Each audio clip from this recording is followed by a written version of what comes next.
Good morning all of you. तो जैसा कि अपना टॉपिक जो चल रहा है, एक्टोपिक प्रेगनेंसी चल रहा था, ठीक है। इसके अपन इसके अंदर अपन ने डिस्कस कर चुके हैं कि एक्टोपिक प्रेगनेंसी क्या होती है, और उसके बाद अपन ने ट्यूबल प्रेगनेंसी के बारे में डिस्कस किया था,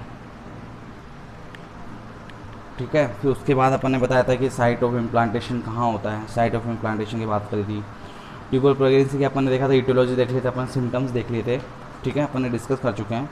आज नेक्स्ट टॉपिक इसके अंदर अपन जो पढ़ेंगे, इसके अंदर अपन डायग्नोसिस पढ़ेंगे कि डायग्नोसिस मतलब एक तरह से किस तरह किया जाता है, ठीक है। तो डायग्नोसिस के बारे में अपन देखेंगे। फर्स्टली अपन जो देखेंगे इसके अंदर देखेंगे हिस्ट्री कलेक्शन, कि फर्स्टली डायग्नोस करने के लिए क्या करना पड़ता है, हिस्ट्री कलेक्शन करना पड़ता है। इसके बारे में आप जानते हो अच्छे से। हिस्ट्री कलेक्शन यानी जो भी पास्ट हिस्ट्री हो या मेडिकल हिस्ट्री हो या सर्जिकल हिस्ट्री हो, आपको पूरी हिस्ट्री पूछना जरूरी है कि पेशेंट ने कहीं पहले तो सर्जरी हो रखी है, नहीं रखी है, क्या पता कोई मेडिसिन ले रखी है, कोई डिजीज़ है पर ऑलरेडी। तो एक आप क्या होता है, हिस्ट्री कलेक्शन से आपको एक डायग्नोस का पता चल जाता है कि हाँ एक रिस्क है कि नहीं है, वो भी आपको एक फाइंड आउट हो जाता है। तो हिस्ट्री कलेक्शन लेना ज़रूरी है।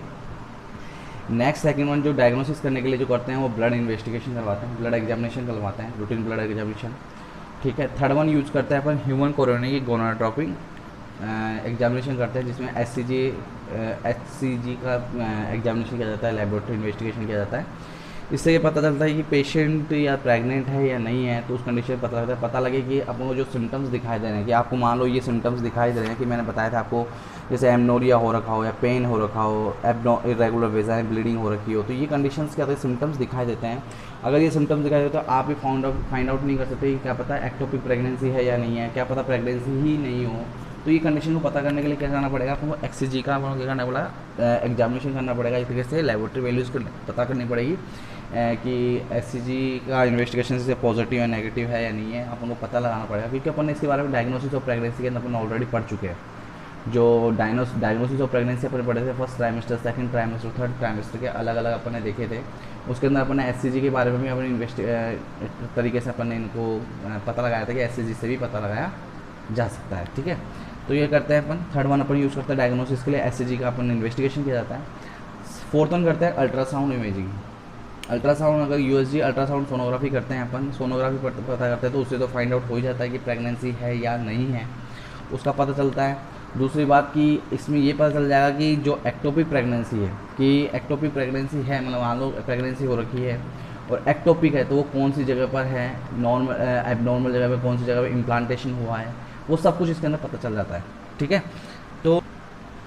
तो अपन इसमें देखते हैं, तो अल्ट्रासाउंड इमेजिंग के अंदर बताया हुआ है कि ultrasound imaging is very important to confirm the clinical diagnosis और suspected ectopic gestation in size and इस लोकेशन। कि इसके अंदर पता चलता है कि साइज का पता चलता है, ठीक है, लोकेशन का पता चलता है कि कौन सी लोकेशंस पे है, ठीक है।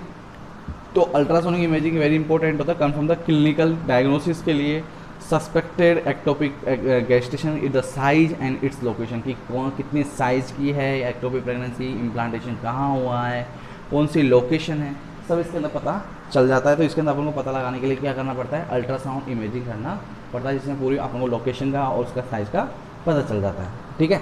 The following picture he may be seen in ectopic pregnancy. इसमें अपन को एक्टोपिक प्रेगनेंसी है, उसके अंदर जो पिक्चर्स है अपन को दिखाई देगी, जो पोजिशंस है, या बोल सकते हैं कि एबनॉर्मल कंडीशन है पर कितना कहाँ पर हो रखा है, जैसे बोलते हैं आपको एक अल्ट्रासाउंड से क्या एक तरह से क्या दिख जाती है, पूरी पिक्चर दिख जाती है अंदर की। जो इम्प्लांटेशन हुआ है वो एक सेटल जो है वो एक तरीके से इम्प्लांट जहाँ हुआ है, एक पिक्चर अपन को एक विजुलाइज हो जाती है, कि अपन को पूरा पर्टिकुलर दिख जाता है कि एक्टोपिक प्रेगनेंसी तो है, पर एक पर्टिकुलर अपन को क्या दिख जाता है, एक विजुलाइज होकर दिखना स्टार्ट हो जाता है, ठीक है। नेक्स्ट देखेंगे अपन इसी के अंदर कि अगर अपन को जो कि following pictures are the seen in the ectopic pregnancy, इससे मतलब ये है कि जो अपन को कई कई जो अपन सोनोग्राफी करते हैं तो अपन को क्या क्या दिखाई देते हैं, अपन को ऐसी कौन सी चीज़ होती है कि उसके अंदर अपन को एक तरीके से एक्टोपिक प्रेगनेंसी फाइंड आउट हो जाती है। तो वो कौन सी कंडीशन है, पहले अपन सोनोग्राफी करेंगे तो उसमें पहली कंडीशन दिखाएगी एन एम्प्टी यूट्रस, कि आप यूट्रस में अगर सोनोग्राफी करके जब बहुत जेल लगा के आप उस एक तरह मार्कर को अपन राउंड करते हैं तो यूट्रस में आपको क्या दिखा देगा, एम्प्टी दिखाई देगा। क्यों? क्योंकि एम्प्टी इसलिए दिखाई देगा क्योंकि जो इम्प्लांटेशन हुआ है वो यूट्रस में ना होकर कहीं और पर हुआ है, तो उसका यूट्रस क्या दिखा देगा, आपको एम्प्टी दिखा, खाली दिखाई देगा। तो एक पहला केस में हम क्या दिखा देगा, अगर आप अल्ट्रासाउंड कराओगे तो एक्टोपिक प्रेगनेंसी का एक तरीके से साइन या सिम्टम बोल सकते हैं कि जो कि यूट्रस क्या दिखा रहा है, एम्प्टी और यूट्रस के अंदर इम्प्लांटेशन नहीं हुआ है, ठीक है। नेक्स्ट है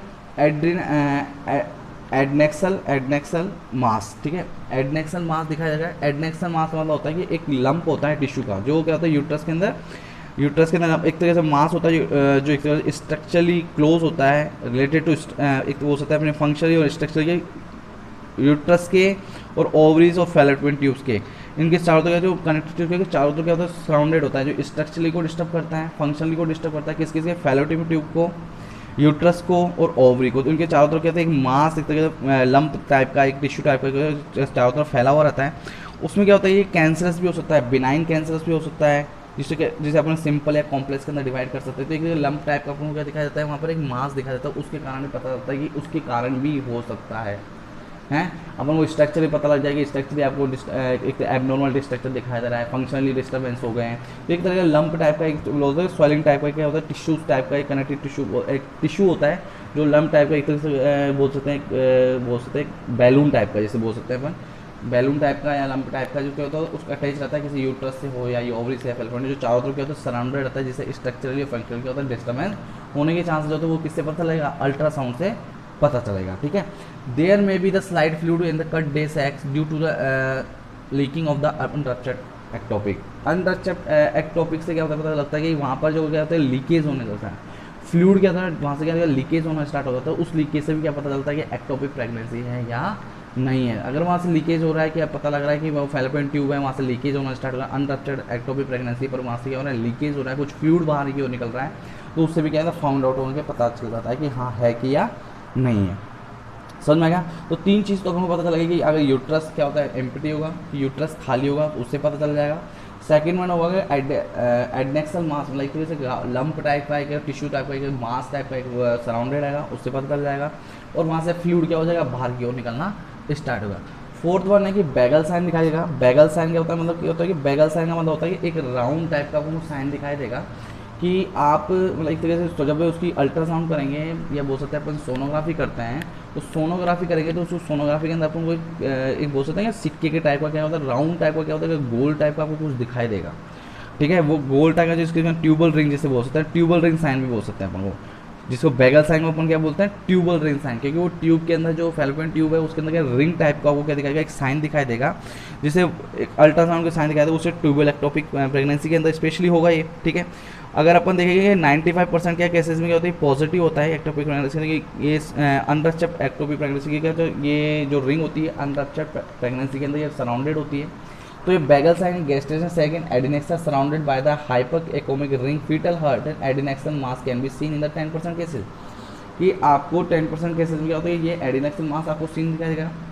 दूसरा ये कि आपको रिंग दिखाई देगी, मतलब जो फैलोपियन ट्यूब है अगर वहाँ पर इंप्लांटेशन हुआ है एक्टोपिक प्रेगनेंसी तो आपको एक रिंग टाइप की क्या दिखाई देगी, आपको राउंड टाइप या रिंग टाइप की आपको एक साइन दिखाई देगा, उससे ही क्या बोलते हैं बैगल साइन बोलते हैं। क्या बोलते हैं उसको, बैगल साइन बोलते हैं या ट्यूबल साइन बोलते हैं, जो बोलते हैं कि मतलब एक तरीके से रिंग टाइप को दिखाएगी, बिल्कुल क्या दिखाई देगी कि आपको गोल दिखाई देगी, क्या दिखाएगी वो गोल दिखाई देगी, उसे क्या बोलते हैं अपन बैगल साइन बोलते हैं। फोर्थ वन साइन ये पता लगता है कि हाँ एक्टोपिक प्रेगनेंसी है या नहीं है। Colour Doppler will be the diagnostic accuracy in showing the increase vascularity ring of the fire pattern. आपको कलर जो डॉपलर करते हैं उससे एक्यूरेसी पता चल जाएगी, डायग्नोस्टिक जो पता लग जाएगा, रिंग का पता चल जाएगा कि एक तरीके से आपको एग्जैक्ट पता लग जाएगा कि एक्टोपिक प्रेगनेंसी है या नहीं है। तो कलर डॉपलर जो कराते हैं उससे एक्चुअल पिक्चर का भी पता चल जाता है, ठीक है। The corpus luteum is usually on the same side of the ectopic and may be the clue and of to diagnosis. वहाँ पर कॉर्पस लूटियम अगर आपको दिखाई कि सेम साइड उसी साइड पर एक्टोपिक जहाँ पर हो रखी है एक्टोपिक प्रेगनेंसी आपको रिंग टाइप का दिखाई, तो वहाँ पर अगर कॉर्पस लूटियम यूजुअली है उसी साइड में तो आपको एक क्लू मिल सकता है डायग्नोसिस का, एक तरीके से आपको पता लग जाता है कि डायग्नोसिस से एक कंफर्मेशन हो जाता है कि हाँ यहाँ पर क्यों वहाँ पर हार्मोन सीक्रेट हो देंगे, तो उस कंडीशन में हार्मोन डिस्टर्बेंस तो कॉर्पस लूटियम का भी क्या होता है एक तरीके से कुछ ना कुछ साइन दिखाई देगा, तो उस कंडीशन से भी क्या पता चल जाएगा एक्टोपिक प्रेगनेंसी है या नहीं है, ठीक है।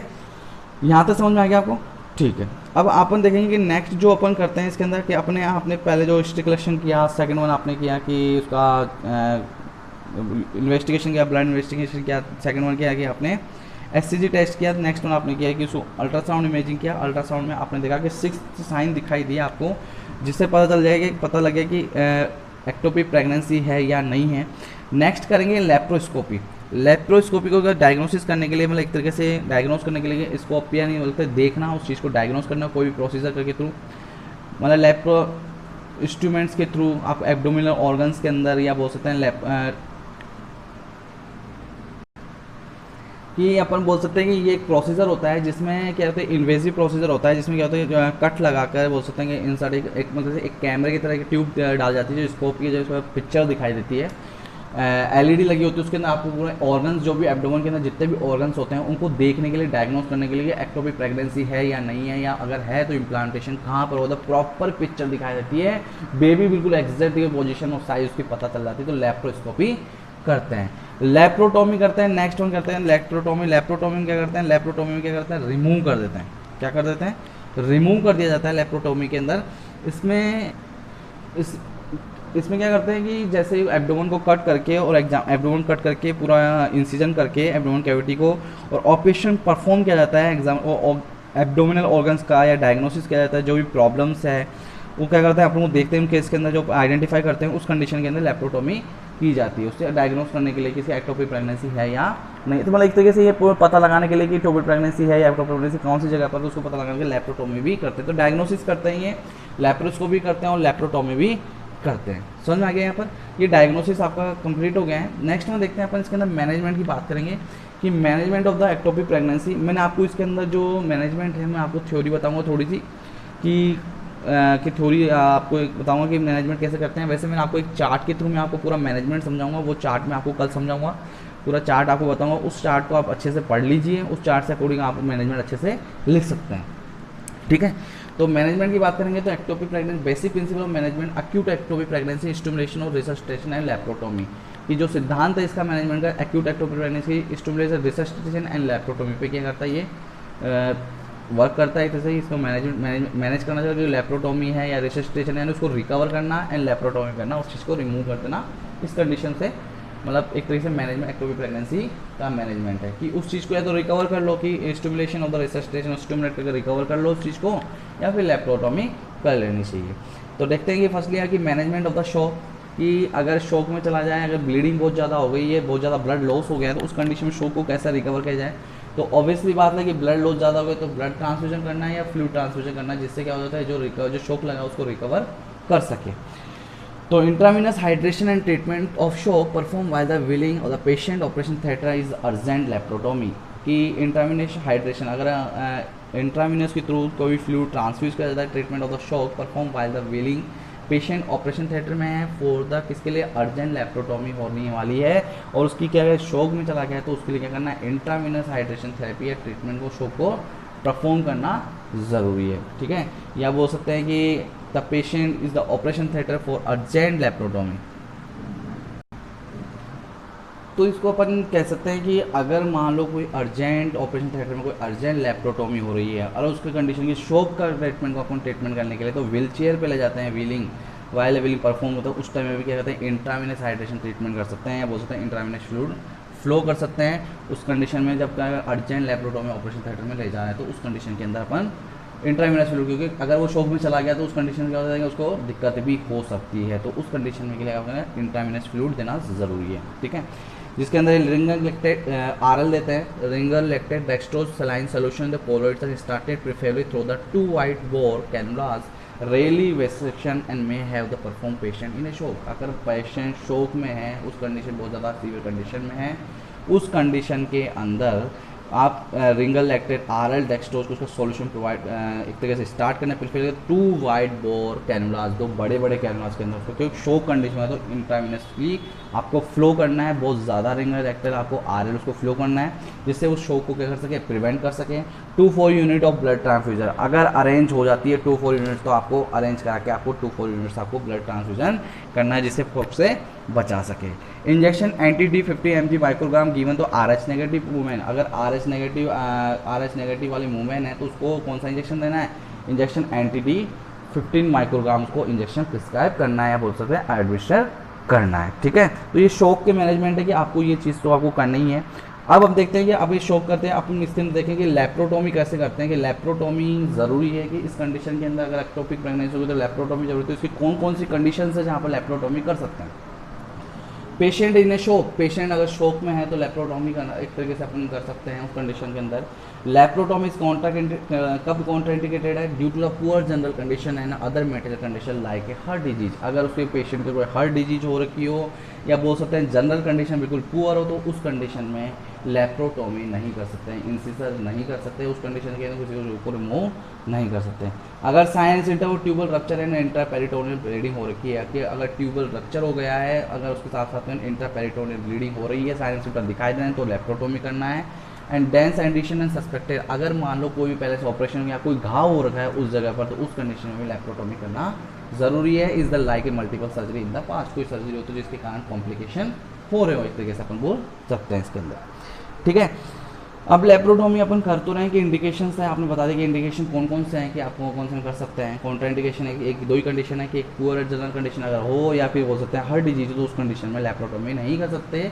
तो उसके स्टेप्स है कि जो लेप्रोटोमी के पहले तक अम्बलाइकल एरिया से वहाँ से कट करते हैं, abdomen open by the intra umbilical and line vertical incision and vertically cut करते हैं। In confirm cases transverse incision can also be given, पर एक तरह ट्रांसफर इंसिजन भी कर सकते हैं। कहीं कंफर्म केसेज हो तो ट्रांसफर, जिसमें पता लगा कि कंफर्म है इस जगह पर, तो वहाँ पर ट्रांसफर भी कर सकते हैं। वैसे भी कौन सा इंसिजन किया जाता है? वर्टिकल इंसिजन किया जाता है, अम्बलाइकल मिड लाइन से जहाँ पर एब्डोमेन को कट किया जाता है, ओपन किया जाता है फर्स्टली, ठीक है। नेक्स्ट है कि यूट्रस का lifted up under the vision श्रीडोकर यूट्राइन क्लैंप में भी यूज, और यूट्रस के जो अपर साइड में और अंडर विजन देखने के लिए आप लोगों को श्रीडोकर यूट्राइन, श्रीडोकर याद करो, आपको मैंने लास्ट टाइम में पढ़ाया था अबॉर्शन के अंदर, मैंने आपको श्रीडोकर बताया था। मैंने 2 ऑपरेशंस बताए थे, आपने अपने लास्ट टाइम याद करो कि अपने 2 ऑपरेशन मैंने बताए थे कि 2 ऑपरेशन है, 2 मेथड है। एक तो कौन सा वाला है कि फर्स्ट था वो था श्रीडोकर ऑपरेशन बताया था मैंने, एक बताया था मैकडोनाल्ड्स ऑपरेशन बताया था, ठीक है।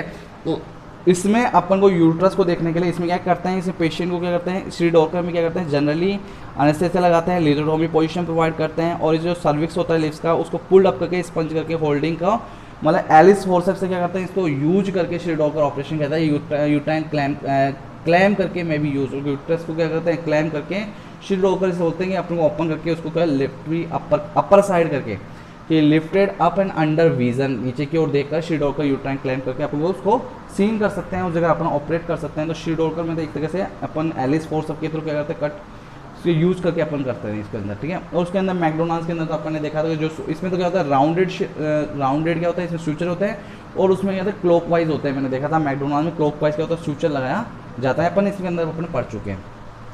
Both fallopian tubes ovaries and carefully examine, उसके बाद अगर ये ओपन करने के बाद फेलोपियन ट्यूब को एक फेलोपियन ट्यूब को आपको देखना है।